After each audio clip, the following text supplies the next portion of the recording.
One of the great contributions Wharton's made is to make furniture that has the quality of sculpture and is still practical. Well, now, I think Wharton never deliberately chose to be the exponent of any style. Of a style, but I think he was more of a leader of style than a follower. I can spot an Esherick almost anywhere I can see it. Nobody else does it that way. He really integrated his creativity into the way he lived, and you could sense that immediately. And I said, Wharton, how did you know how to do that? He just looked at me and says, the wood told me. Well, I had to mention to Wharton that he really needed a biography. He's considered to be the spiritual godfather of the current trends in woodworking and furniture design. And he said, no, because it'll be written by an art historian, and they'll write it the way they think it should be. I said, well, suppose I wrote it. So I was stuck with writing a biography. And that's when I began taping him. When did you start being an artist, Wharton? I was always drawing. I used to sit down and wait till the milkman came with a horse, and I would draw the horse, because I wanted to know how to draw a horse. At 6 years of age, that's We recorded all these interviews with an old Wallensack reel-to-reel tape recorder. He talked about his childhood, about his parents, his family, growing up in Philadelphia, the school, and all of that. He refused to talk about his art, but he said, any artist who talks about his own work is a stupid fool. I think of it as 1,000 facts, like little lights, and you have to put them all in the right order to get some sense out of it. Well, did your family provide you with all kinds of pencils and paper? They didn't want me to be an artist. My father said he wanted me to be a banker or a minister. Me, a minister. God, I put that long ago. He said, you won't be able to marry, you won't have any money if you're an artist. And my whole family were that way. No, it wasn't the case that I was taught. I really want to do it, just like a person who wants music. Everything hinges around music. That's what it does, don't you know? I wanted to be an artist.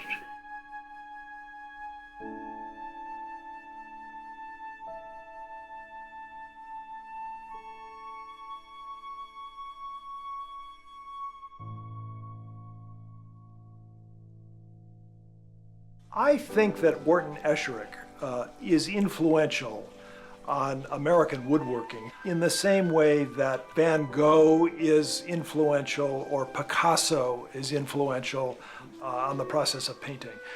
Van Gogh and Picasso and Wharton Esherick are essentially enabling us to see the world in a new way. We look at stars in a different way. We look at sunflowers in a different way. Wharton Esherick, for me, does the same thing in furniture. It's no longer a chair with 4 legs and a seat and a back. It's a chair that says something about who we are as human beings and what we discover and value in our lives. So Wharton Esherick, a very important artist within the American studio craft movement. Some have called him the dean of American studio woodworking.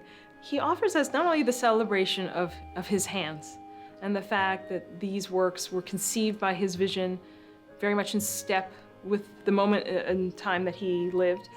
And I don't know if it's because of the organic materials or the fact that they're hand-hewn, but they have a sense of connectivity to us. He knew he was an artist. He wanted to keep that artistic spark alive. And I think he, in his own way, insisted that every work be made by hand as if it were a piece of sculpture, and that it would stand on its feet in that regard for that purpose. He did it at a time when there was no market for it. You know, there weren't any craft galleries that were selling contemporary furniture because there wasn't any contemporary furniture. People pick up on his lifestyle as much as they pick up on his work and are inspired by his life as much as by his work. He continues to resonate down through the generations. Esherick always said, you know, I don't have to talk about my work, look at it. That's where you learn. You look at my work. And so There's a whole generation, and in fact everybody after Wharton Esherick, that probably wouldn't be able to be doing the kinds of things they're doing both aesthetically and in terms of their careers if he hadn't been around. He's certainly one of the most important designers of the 20th century in America.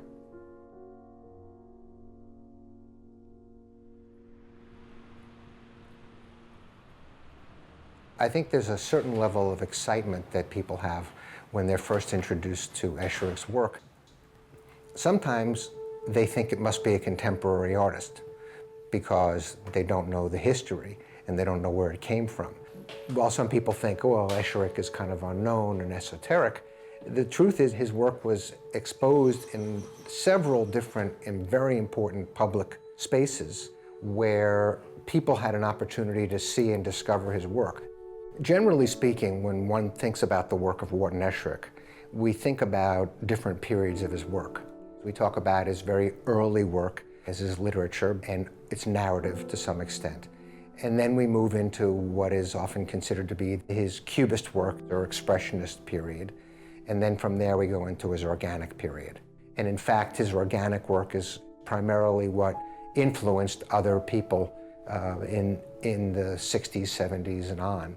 And his career probably became the most important publicly when he did the room at the 1940 World's Fair with George Howe. And the major exhibition after that was 1959 at the American Craft Museum, which was a retrospective. Wharton made probably 3,500 pieces in his lifetime, total, half of which are built-ins. So you're talking about 1,500 to 1,700 pieces in a lifetime that people can acquire. We'll be talking about price ranges from $2,500 to $500,000. So we'll be putting on the market some of the most important things that were ever made by Wharton Esherick.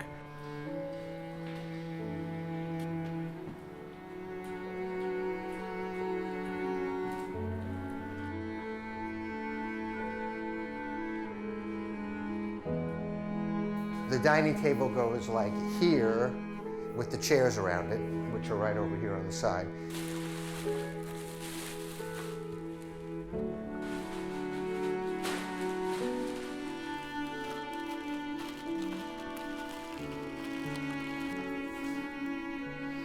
These things are amazing.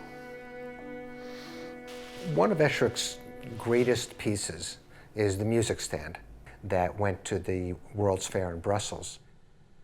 It was made for Rose Rubinson in 1951. And in many ways, it really changed the approach that everybody after 1951 had to the design of music stands. Well, the music stand that Esherick designed is truly a classic.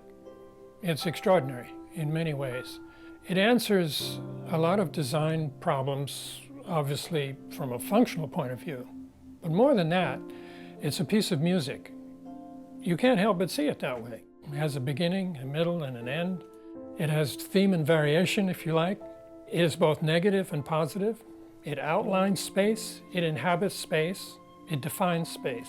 If you only ever saw that music stand, that would be Wharton Esherick.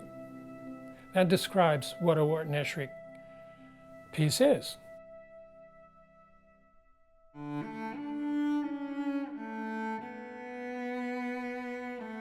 So this is the music stand, 1951, the prototype of all the future music stands he did later. And it's a magnificent piece of both functional furniture, but an amazing piece of sculpture. There's much movement here. It's very subtle. What's amazing about this music stand also is it's incredibly light. So this is my grandfather's print cabinet. He collected art, and there's some wonderful aspects to it. First of all, there's a lip here so you can lean art against it. This is a pull-out drawer, and art would sit in that. Of course, this is a knockout. First, you push the drawers open, and there's flat drawers that you could put art in. Wharton, he didn't like deep drawers. He felt shallow drawers were a much more efficient way to store things. So this is my grandmother's desk, created in 1969. It was commissioned for a small corner of their dining room, actually. And it was where my grandmother would sit, and she would do correspondence, write letters, and I would just see her opening these drawers and pulling out something, putting stamps on envelopes. This was her small, intimate, but very workable piece of Wharton Esherick furniture. So it would have been natural for me to grow up among Esherick furniture and think nothing of it, because this is our natural world. So to actually me being willing to sell this is definitely a milestone and emotional. My grandfather's name was Nat Rubinson. My grandmother's name was Rose Rubinson. They were married for over 63 years. They were very vivacious, fun, artistic people. Granddad was extraordinary because he loved business, but there was something in him that just loved the arts. My grandmother loved the arts since she was a child. My grandfather would tease her that she loved theater and the performing arts so much that if he put up a curtain between the living room and dining room and at 8 o'clock every night would open it, she'd be thrilled. My grandfather earned a good living, but they decided early on that rather than living in a big house with lots of property, they would live modestly, but travel a lot and collect art and support artists and musicians. And over time, they replaced aspects of the house with built-in and freestanding Esherick furniture. They started wanting to commission a salad bowl, and 65 pieces later, they finally got the salad bowl. Interesting about this table is that my grandmother, coming from a big family, wanted a table that would seat at least 12 people.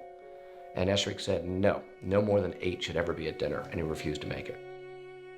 And he, of course, refused to make a square table. It had to be kidney-shaped because it was more intimate. We could all see each other. So this is my childhood table. This is the table I grew up on. So many stories about this table, which I could share with you, but the most important story for this table is that I'm leaning on my childhood. It's very beautiful, and it belongs, to the next generation. So it's time for others to enjoy it. My husband was always interested in the way he wanted to live. When he was in the Army, he dreamed about the kind of house he would build.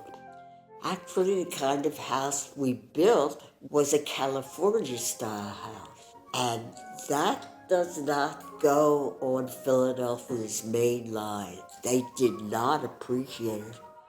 We were known as the crazy house. We lived in it without any furniture because I never saw furniture that I wanted to live with. Many years later, we went to an art show at the Philadelphia Museum of Art. Walking around, I saw a statue, and I looked at the stand. The name was Wharton Esherick. That was the beginning of the romance. After that, I felt the only furniture I want is this guy's stuff. Wharton became my great friend. I admired him for his humor, his whimsy, and of course his art. Wharton showed me the shape of the table that he was going to make. What he did was get some supermarket bags from my cupboard. He pieced the pieces of paper together, and one swoop, he did the design. He cut it out. He said, that's the table. That is as much preface to anything I ever had that he made. I never knew when I would get it. I never knew what it would cost. I just knew that I would like it. We wanted a place in the country. And finally somebody said, have you been out towards Paoli? And I said, no. He said, I've got a place that I think you'll like. What year would that have been? Must have been 1913. So as we came up this back road in through the woods here, he came out to this lower house, and I said, well, look at this. Well, Wharton Esherick moved out here to the Great Chester Valley to lead an organic life. And I think that was part of the sort of bohemian intellectual movement of the time and kind of rejecting the industrialization that was changing the way people lived and related to each other. And in that was growing their own food, making their own clothes and not having to wear them, to lead the life they wanted to lead out here in the country. Of course, the location they chose, because of the Pennsylvania Railroad, they not only could get the advantages of the rural organic life, but also have access to the intellectual life of the city. Both he and Letty were from fairly well-to-do backgrounds, so it's not that they knew how to farm, they were learning as they went. It was an interesting area. You had wealthy folks from the city, as well as the more traditional farmers in the region. And Wharton enjoyed all of them. You know, he was trained as a painter, not as a builder, not as a carpenter, not as a cabinet maker. So he was really learning from his neighbors. Was your first studio there in the house or in the barn or down? First studio was in the house there. Oh, then I went over to that little room in the barn. That was the start of my furniture making. Wharton started working with wood by carving. First picture frames, then woodcuts, and then carving toys and games, chess sets, and then building furniture. During that time, there were several things that I think were influencing him. Letty was a dancer, and they spent their summers at dance camps in the Adirondacks. For Wharton, you know, you had a young painter surrounded by young women in gauzy costumes leaping about these free-form interpretive dances through the woods. Movement and motion became a real important part of what he was trying to capture in his art. You see it in his woodcuts and his drawings, and then as he's moving into sculpture, you see it in sculpture and ultimately in his furniture. Movement remains a theme throughout his life.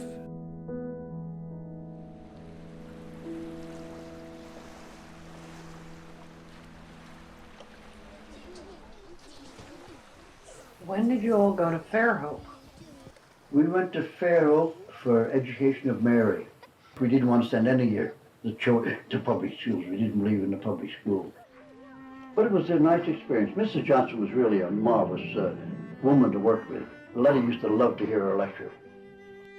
For the school year 1919 to 1920, Letty and Wharton went to Fairhope, Alabama. And the reason they went there was Marietta Johnson, who they had heard speak in Philadelphia. They were very interested in her techniques and teaching.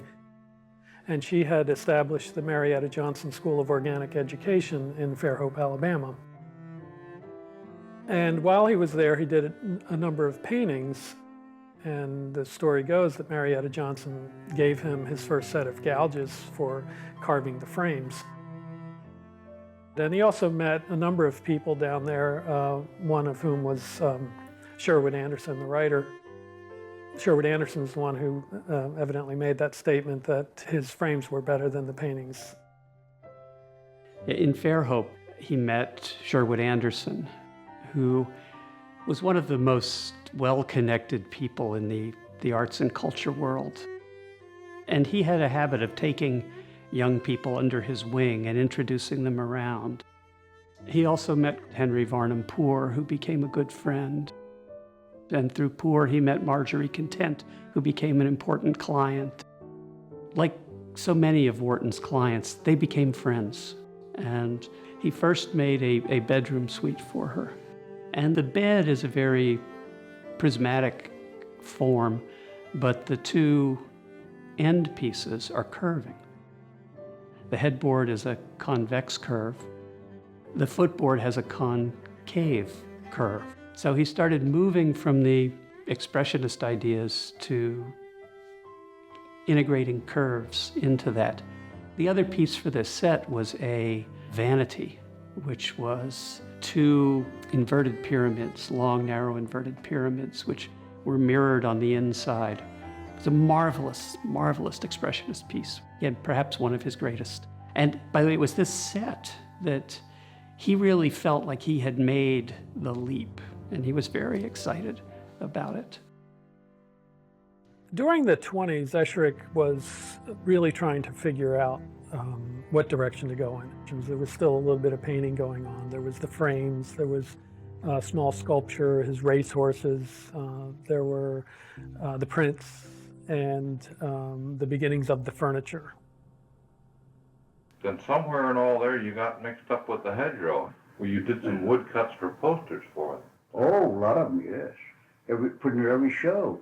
How did you get on with Jasper Dieter? Oh, Jasper Dieter and I always got along together. Help him anytime I could, with their sets or with anything down there. I believed in that theater. Esherick had a good friend there, Jasper Dieter, who founded it in 1923. And Esherick would do posters for plays and also did some stage sets as well. This is 1922. Jasper Dieter left New York and the commercialism of New York, and he fell in love with this space. He said, this is where I want to build my theater. Now, one of his good friends was Wharton Esherick, and those two bonded so well together. And Esherick came here to design some sets for Jasper. One of the great things when you look at his sets, they're modern. They make you feel imagination is at the center. It is not just a box. It's levels and angles. And all of a sudden, the audience is led to be imaginative too. He loved the company, and he built this table for the company to eat at. Some people, when we get really poor, they say, why don't you sell it? I said, we cannot sell this. This is our soul. And you may notice around the room the chairs, the Wharton Esherick chairs. They're hammer-handled chairs. And he made them one at a time as payment for his daughter's acting classes. They're simple, and they stand up for 92 years. He was completely embraced by a community that was used to celebrating the arts. So he really found a home here. We're turning now into 1930. Do we have a commission yet? Well, I had a commission from Mrs. Fisher. She had the Hedgerow Theater. She bought the piece of sculpture. Helene Fisher came to one of the plays and saw a sculpture that Esherick did and bought it.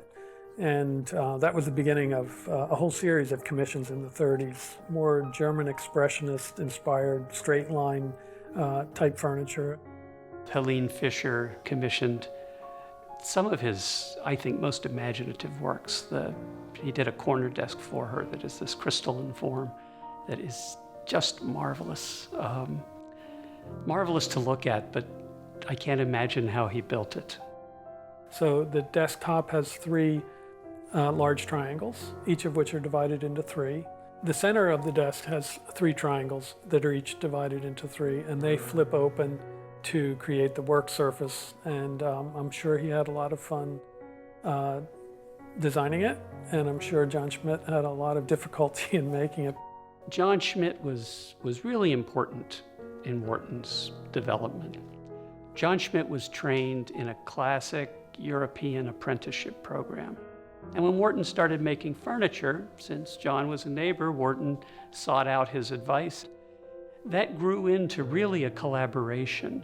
I guess in modern parlance, John would be called the fabricator. Ed Ray was also an important collaborator of Wharton's because Ed brought Wharton all kinds of wonderful wood. Ed said that he never knew anyone who understood wood the way Wharton did.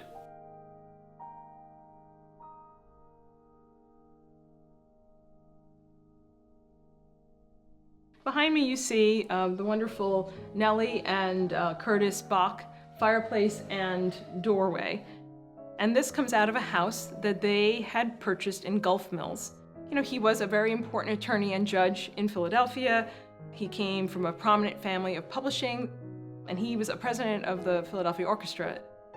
And so the Bachs went to the Hedgerow Theater and saw what Esherick had done there. And they fell in love, and they all of a sudden had a different vision for their home. And so in 1935, Esherick started making drawings, they drew up contracts, and the work began. What's important about Esherick is that circle of friends that he creates, this through social connection, through the different circles that he wound himself in, he would make work for these people's homes that became part of a whole regional identity of his work. I think they did fairly well with what they got for their interior. It's the most celebrated fireplace that Esherick has created. The Bach House was a major architectural project that he did. The only other major one like that would be his studio. How did you go about picking the site for your studio up on the hill? You just keep walking around, and you took walks up there? From the lower house, I used to walk up there and look at the sunset. The whole building was built on the architecture of a Pennsylvania barn. The studio is a wonderful, wonderful example of Wharton's work, and it's one of the few places where you can really see Wharton's true genius. For Wharton, it's not just the individual pieces, but it's how they relate to each other. And you see that in his studio. Pieces fit together, and even though they're coming from very different periods in Wharton's life, they still seem perfectly in harmony with each other. So that it really is his autobiography as you see his evolution as an artist. I actually had the good fortune to meet Wharton. And I was invited to come by the studio here and see him one afternoon. And Wharton graciously gave me a tour. And it was very quiet up on the hill here. It's a stone building. These pieces were silent. I remember being quite overwhelmed by the just presence of all of this work. And then he said, "Let me take you up to see the living room." So we went up to the second tier, and there was another enormous space filled with his furniture. I never said a word, he never said a word, but I just looked at every piece, went up to it, touched it, examined it. It was an experience you don't forget. By the mid-50s, Wharton decided to build a new studio. So he went to his friend Louis Kahn to get plans. And the building was a collaboration between Kahn and Esherick. Louis Kahn as a figure in American modernism is really one of someone who helped redefine what modernism was all about. Lou Kahn was certainly aware of Wharton Esherick by the late 1940s. In 1955, Wharton needed some more space.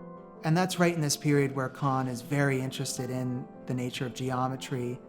And so the project for the workshop for Wharton Esherick, he needs a place for a woodworking studio. He needs a place to finish his sculptural work, his furniture work. He needs a place to store his wood, which implies a building with 3 parts. And so around a hexagon, they started planning how you relate those 3 elements together. But the building comes together as a construction by Wharton himself, right? So while Kahn may have endeavored to have straight lines, Wharton, in building it, bent the corners, bent the walls, curved them.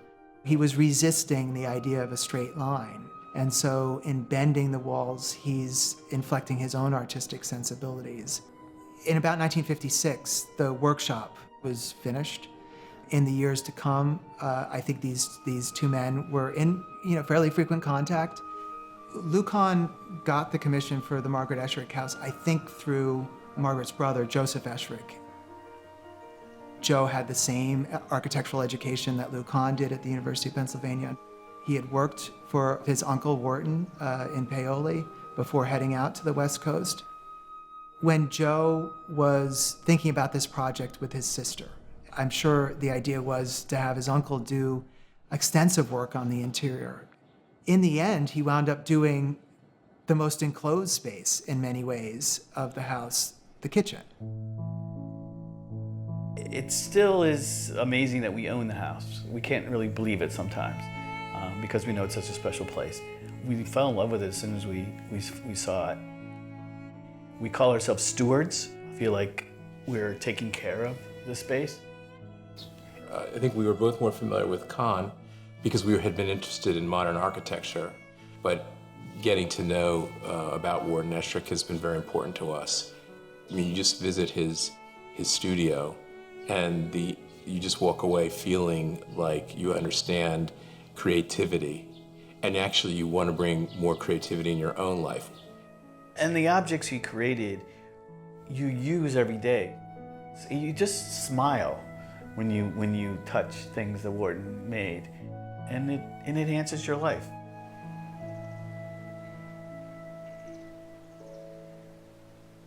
The Dannenberg's house consists of a lot of small rooms, and so it was an interesting project, I'm sure, for Esherick because he had to shoehorn these things and yet keep the room as functional as it could possibly be. It's great to see the objects in their original environment.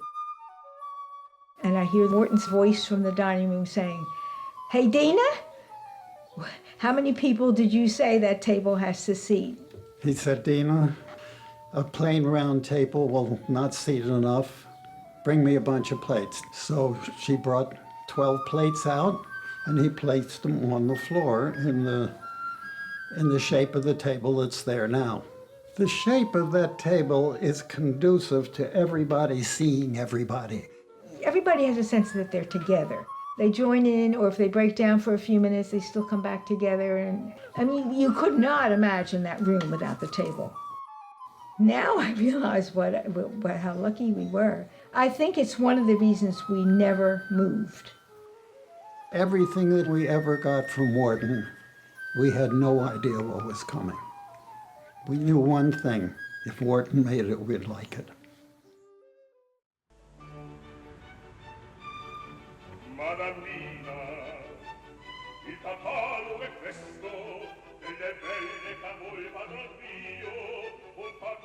So I got here just a few minutes before the gallery opened for the public, and I think the first thing that really struck me of all things was seeing the Rosa Nathan Rubinson collection. And I think the whole essence of Esherick is it's not about the furniture, it's about relationships and the humanity of the furniture and the people it's connected to. All of these pieces and most of his work were commissioned specifically for a purpose. And I think about my grandparents and the use they had of these pieces, and aware of the few that have already sold, realizing I will never have that again in my house.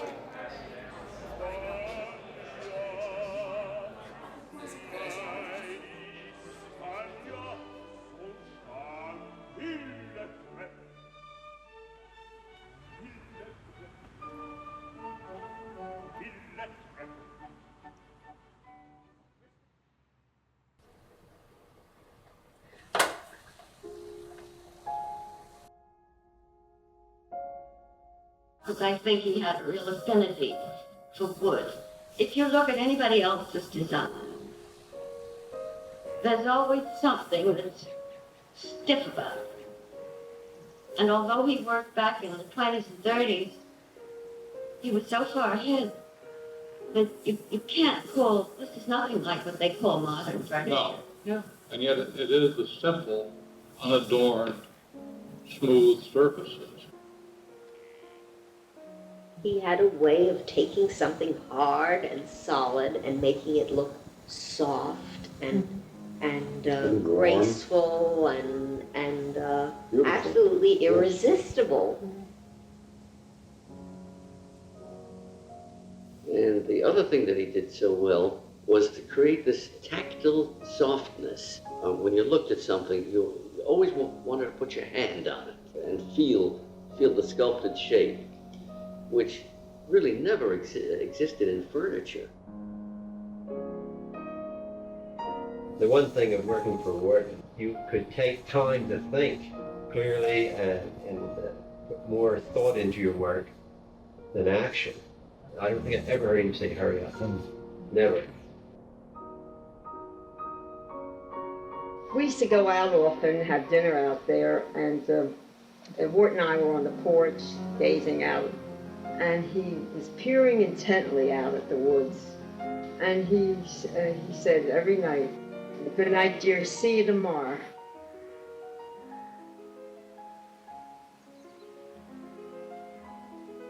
Wharton gave us something very precious. He gave us ourselves. He said, it's within you. He said, you only have to look around you and really pay attention. If we go to Wharton today, we really should go because we need that perspective in our world. We need to forget who we are or transcend ourselves, our little selves, our ego selves, into some challenge, something that is so beyond us, so exciting, that we just can't tear ourselves away because of our devotion to it. Wharton exemplified that spirit, that life. That's what he gave me. There's this ripple effect that you see coming down through the generations. Great to be here. The freedom in thinking about, in creating new ways of doing things. That idea that you can have a life that is integrated with your art, that you can make a living doing what you want to do. And all of that is still very much alive. It's everywhere. Come on in.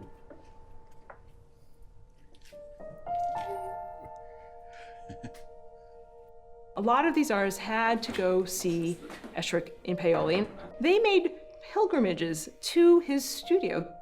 And from that moment on, they are intricately linked with Esherick. But he was a symbol for decades and continues to be this person that people look to as a hero in American studio woodworking. So many ideas you just get flowed like, oh man, that's what that could look like. Before there was Etsy, there was the craft movement. I think they're driven by the same impulse, and it is an impulse to say, how do I make my life meaningful in relation to all the things I see around me? You see that in Wharton Esherick's view of what a desk looks like, or what a chair looks like, or what a spiral staircase looks like. These are ways of discovering in our world new ways of seeing. So that is probably the single most important thing he did. However, he still created this incredible body of work that changed the way that other people worked. In most cases, the people he influenced were the other makers. And many of those people were teachers, and they took what they learned from Wharton and passed it on to their students. And I think that that's an incredible legacy in terms of the history of design. He's overlooked by a lot of people because he's hard to pin down as to what he did, because what he did was so varied, because he was so creative. Wow, this is him. Yeah, yeah. And drawing on the wood with his chalk. Wharton Esherick is a historical figure. But what is really exciting about his work is that it continues to be relevant. It continues to be referenced by other artists.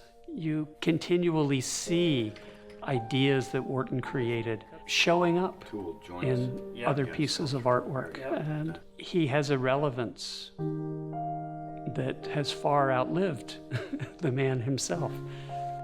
This is his self-portrait. Wow. He painted in 1919. Do you see how much texture there is in there? Yeah. I think that was the sculptor trying to get out. Okay. Fortunately, he found wood, and that's where all the rest of it is. That's where we are.